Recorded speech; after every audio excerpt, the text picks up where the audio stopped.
Good morning to all of you. So today we will start our fifth unit, mini hydel power plants. Mini hydel power plants.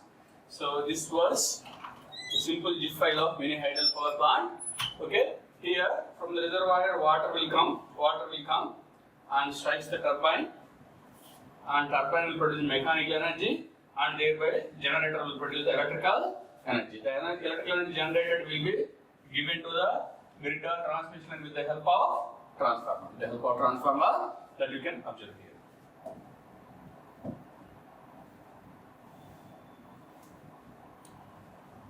So, what is the basic concept behind the small hydel power plants?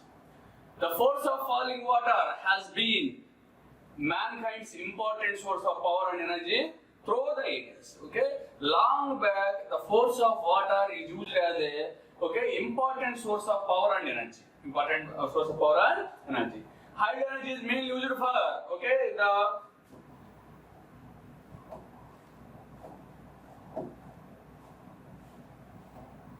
hydel energy is mainly used for grinding grain in the olden days. Okay, the hydel energy is mainly used for grinding gains, saw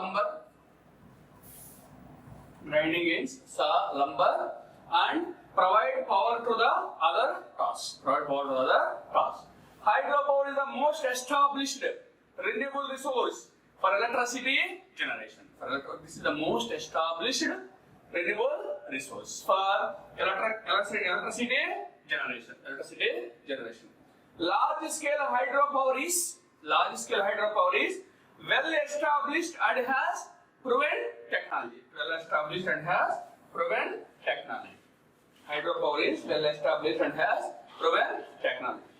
In large scale surveys and studies, the potential for small scale generation from rivers has been greatly neglected due to techno-economic reasons.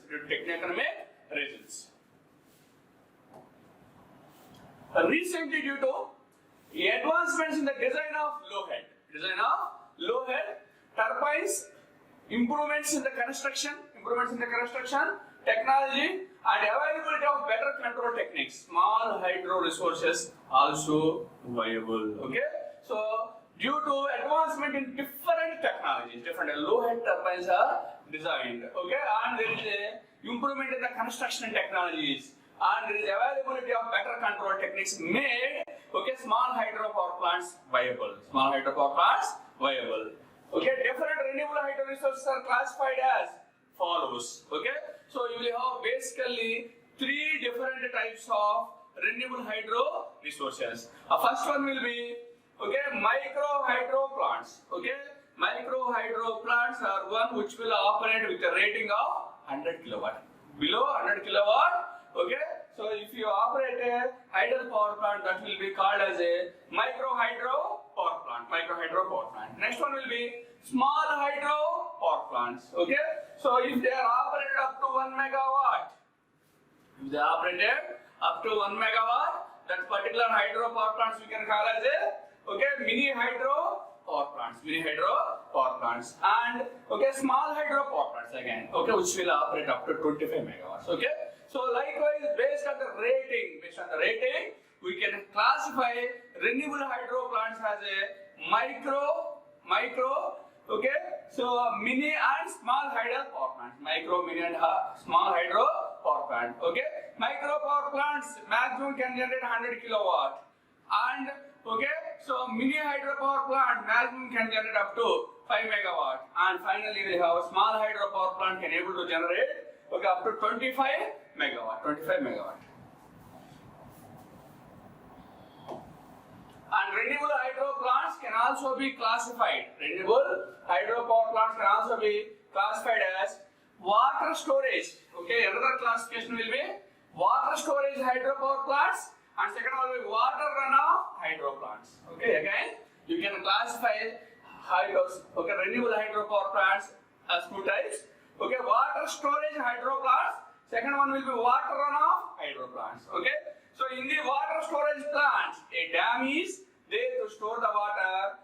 Behind the dam, a reservoir is constructed. A dam is there, a reservoir is constructed, water is stored, whenever water is required, they will be released onto the blades of the turbine. Such that, okay, so water storage plants, water runoff plants, water storage plants, water will be stored whenever required, they will be released. Whereas in water runoff hydro power plants, continuously water will be released. Continuously water will be in a controllable manner released. There is no storage mechanism, okay, which can able to provide very small amount of electrical energy only. Okay, with the water storage hydro plants, okay, a medium amount of power you can able to generate, whereas very less amount of power can be generated with the help of water runoff hydro plants.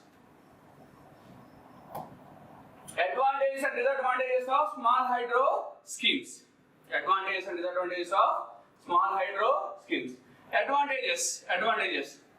Hydroelectric energy is a continuously renewable energy source. Hydroelectric energy is a continuously renewable energy resource. And it is so continuously can able to provide electrical energy. Whereas large hydro power plants, okay, in the rainy season only huge amount of water will be available. Maximum 5 to 6 months only you can able to generate electrical energy. Whereas small hydro power plants continuously can able to generate electrical energy. Second one will be, it is a much more concentrated energy resource than either wind or solar power. Okay, it is much more. Okay, the energy you can concentrate much more on this. You can able to generate the electrical energy more when compared with the wind energy and solar energy.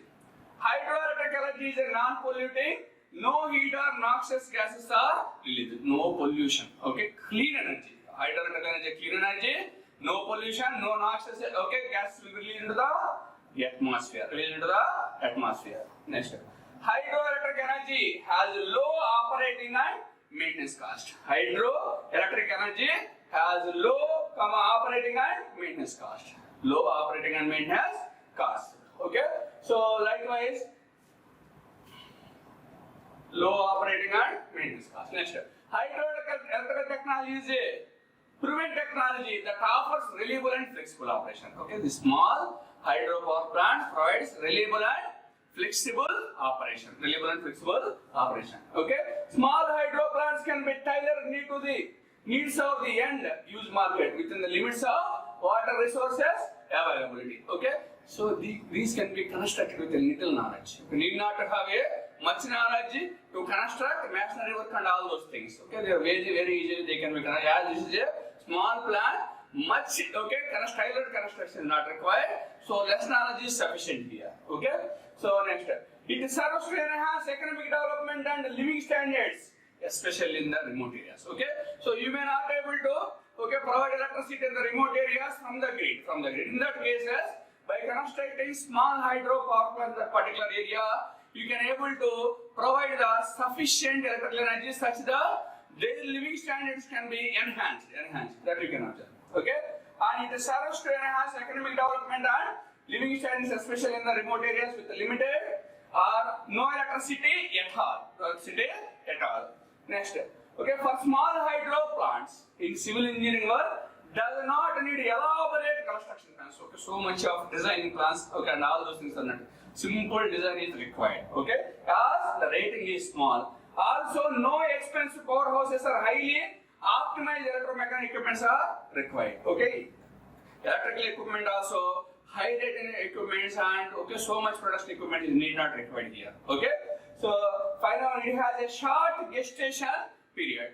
So whatever the gestation period is nothing but I have incurred some amount to construct a particular power plant. Okay, the total amount incurred can be returned back very within a less period of time. Okay, I'm spending something, that amount will be come back to within a very less number of years it will be come back, which is called as a gestation period. Okay, it has a short gestation period. Disadvantages. What are the different disadvantages of small hydro power plants? Hydro systems unlike solar components. For example, require some maintenance. They require some maintenance. Components, for example, do require some maintenance. Okay, so the quality of output of small power stations is not as good as that of bigger ones. As these power plants are generally designed on the basis of short-term raw data. Okay, so the quality of output is not as good as that of a. Okay, generally the quality will be what we are releasing. Okay, so very slowly and controlled manner, very small amount of water we are releasing, and the output also very small, less than 25 megawatts only. Okay, so you may not get a quality output here. Okay, so and also it is designed based on the short-term raw data. Okay, so long term we may not measure how will be the water flow, like that we may not measure. Short-term data we will take, based on that we will construct such that you may get a qualitative output or low quality output you may get. That is also one of the disadvantages. The majority of small hydropower plants are located in remote places. Okay, already where there is less possibility to take the electrical energy from the grid, they mostly will connect the small hydro power plants. They will mostly connect. Therefore, transmission of surplus power to other places is not possible. Okay, wherever in remote areas where constructing, you may not. If there is excess amount of power is there, you may not able to transmit to the grid because you are constructing it at a remote places. Surplus amount of power you may not able to transmit. Just whatever required, that much only you have to generate. You have to generate controllably, sending the water. That is also one of the disadvantages.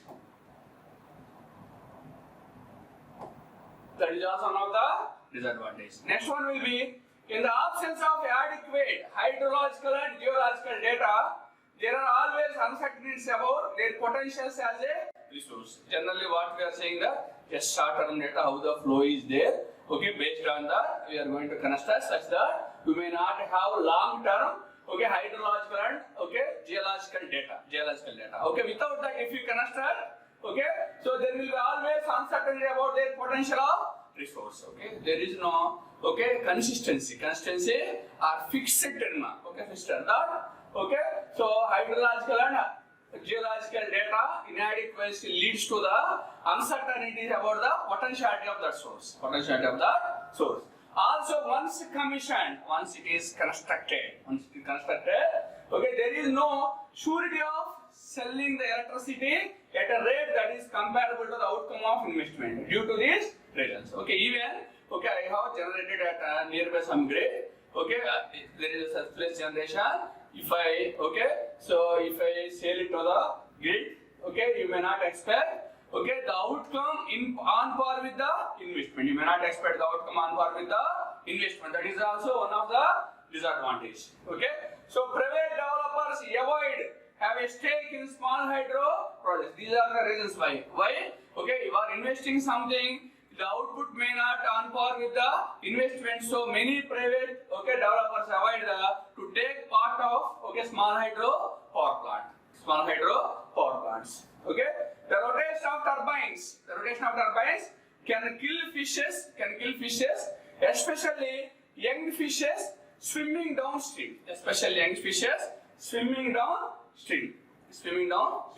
Next, spilling of water over spillways can result in supersaturation of water with gases from the air. The gas bubbles absorbed into fish tissue may cause damage and ultimately kill the fish, as rotors are continuously rotating. When the fish is moving, it may kill the fishes. Likewise, so fishes also killed. This is also one of the disadvantages.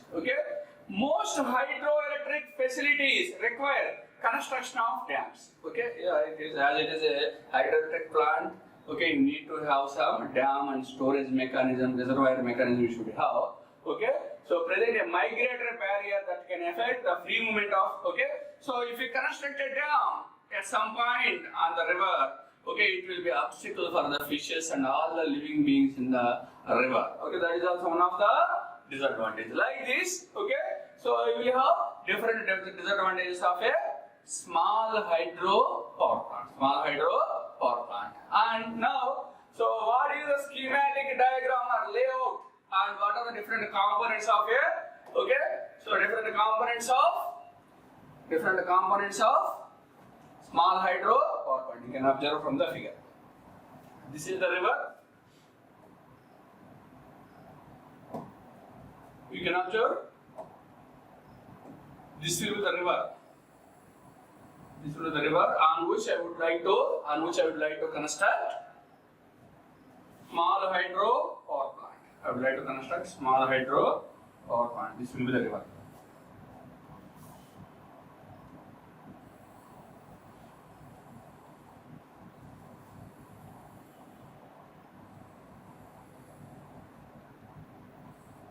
This will be the river. Okay. River flow will be like this. River flow will be, the water will flow through the river like this. The water will flow through the river like this.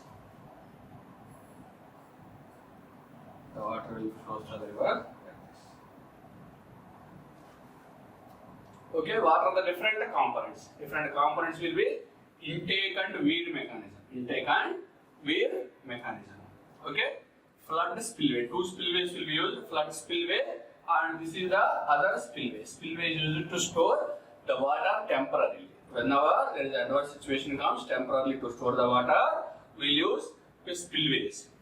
Desilting tank. Desilting tank. Water conductor system or channel. Water conductor system or channel. Next, head race channel. Head race channel. 4-bay tank with silt basin. 4-bay tank with silt basin. Okay? You will have a long penstock, and you will have a trash rack, and finally you will have a powerhouse to generate electrical energy. Okay, you will have a powerhouse which consisting of, okay, speed governing mechanism, turbine mechanism, as well as generator mechanism. All the mechanisms will be there in the powerhouse. So you can observe here also. Okay, diversion via intake mechanism, water conductor system with regulating gates and spillways. Water conductor system with regulating gates and spillways. Regulating gates and spillways. Next, desilting tank with spillway. Desilting tank with spillway. And head race channel. Head race channel. You will have 4-bay tank with a desilting basin and spillway. 4-bay tank with a desilting basin and spillway. And penstock you will have. Powerhouse and tile race channel. Powerhouse and tile race channel. Powerhouse and tile race channel. Okay, these are the different components or different parts of a, okay, layout of a scheme. One by one, we will see the function of one by one part. Now we will see. Diversion weir and channel. Okay, a diversion weir is designed to divert and maintain constant flow. In the channel for a variable flow in the river through the year. Okay, so already know that in the river there is a continuous, sometimes you may get a huge amount of water, sometimes you may get a low amount of water. So you may have a variable amount of water in the river. Okay, the weir, diversion and weir channel always allows constant amount of water, okay, into the channels. So if the channel overfills, generally, so it is sending a constant amount of, otherwise what will happen, okay, overfill, and okay, the channel overfills, damage will result. Okay, so as it is constantly sending water, controllably sending water, okay, the channel may not be overfilled. If it is overfilled, okay, the channel will be damaged. Okay, special attention is required to save the channel during seasonal flooding. Sometimes floodings will come. Okay, seasonal flooding is time. Okay, you have to take a special attention. Okay, to save the channel from, okay, huge amount of flood water. flood water. The intake structure regulates the flow. Intake structure regulates the flow. Further control or regulation is provided by spillways. Okay, intake in a regulated manner it will send the water, and further control will be taken care by two spillways will use that will be taken care. Okay.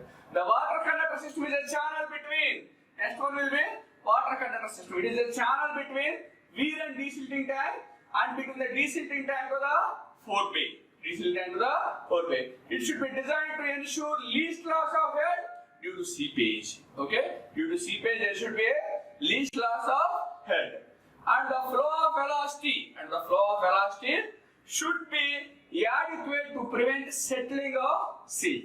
Okay, so there should be, you have to take special attention. Okay, and velocity should be adequate to prevent the silting of silt. Settling of silt. The most common used channel section is a trapezoidal channel section. You can observe here. So this is called as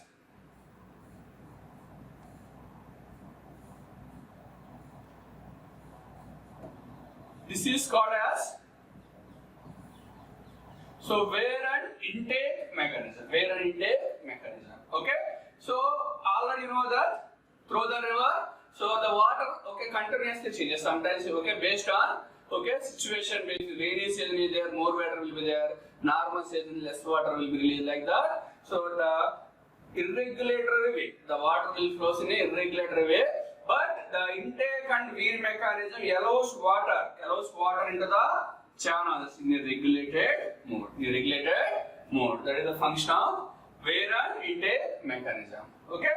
So here you will have a water conducting channels. You will have two channels are connected. Okay. First channel will be between intake and desilting tank. Another water conducting channel will be desilting tank and forebay. Desilting tank and the forebay. Okay.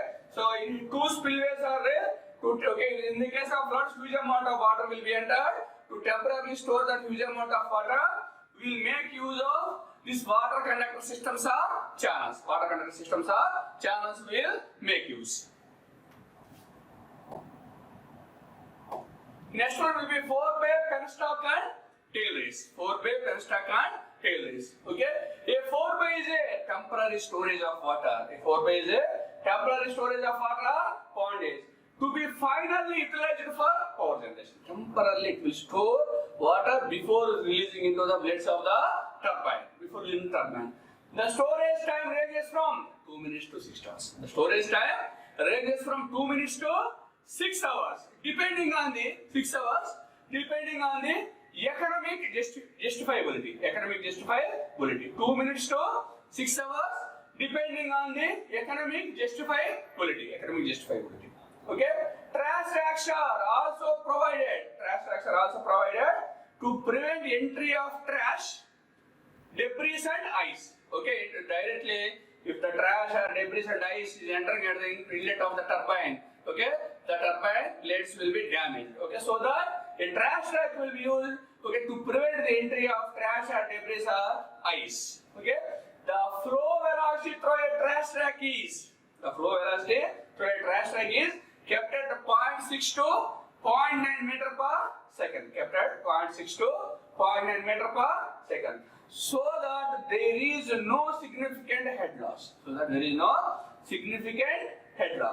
Next, last one will be penstock. Okay, so penstock is a water conduit joining a forebay and a turbine. It should be sized such that frictional losses should not reduce the head unduly. Okay, so you will have a forebay, trash rack. Forebay is a temporary storage, 2 minutes to 6 hours, and a trash rack, to avoid trash or debris or ice. Okay, and the flow velocity of a trash rack will be 0.6 to 0.9 meter per second. Okay, you can observe from the figure also. So this is the forebay tank, forebay, trash rack and penstock. Forebay, trash rack and penstock. Okay, coming to the forebay tank, which will temporarily stores water 2 seconds to 2 minutes to 6 hours.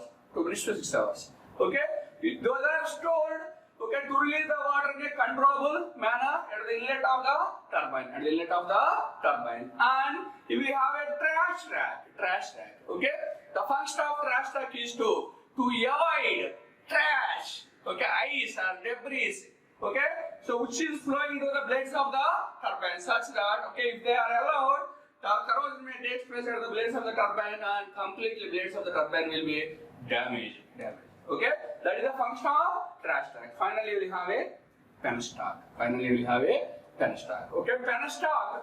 Okay, which is connected between trash rack and inlet of the turbine. Okay, trash rack to the powerhouse, or in the powerhouse, if you specifically say trash rack will be connected between, okay, inlet of the turbine and the trash rack. Okay, so it is having some height. Okay, with a pressure, water will strike the blades of the turbine such that turbine will produce mechanical energy and generator will produce the electrical energy. Okay, this is about 4-bay trash rack and penstock.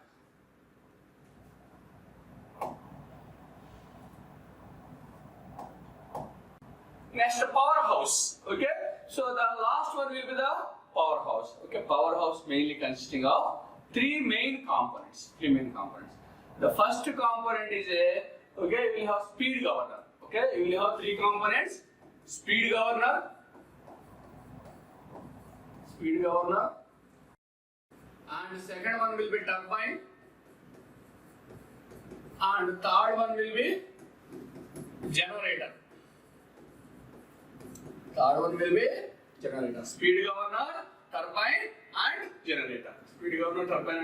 These three will be the components in the powerhouse. Okay. So what is the purpose of speed governor?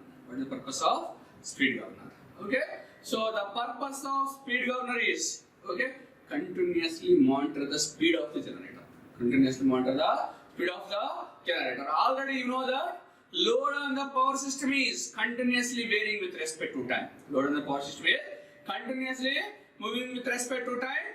Okay, whenever load is moving, generation also has to be controlled with respect to the load. Okay, so generation is in our hand, load is not in our hand. If load varies, you have to vary the generation. Okay, automatic speed governor is one which will sense the speed, thereby frequency, continuously it will sense. Based on that, it will take the action. Okay, so if let us say, if the speed is decreased, load increases, speed will be decreased automatically. Whenever speed decreases, the water inlet will be opened and more water will be entered, such that again speed will be raised to the level of the load, such that you will have a frequency constant. And speed is constant. Okay, let us say the load decreases, speed of the machine will be increases. So what you have to do? You have to close the inlet valve, such that low water will be entered, speed will be decreased. You will have a normal operation. Okay. So likewise, the speed governing system is one which continuously senses the speed based on the variation. Okay, it will give signals to the inlet of the water inlet such that speed will be always maintained as constant. That is the speed governing system.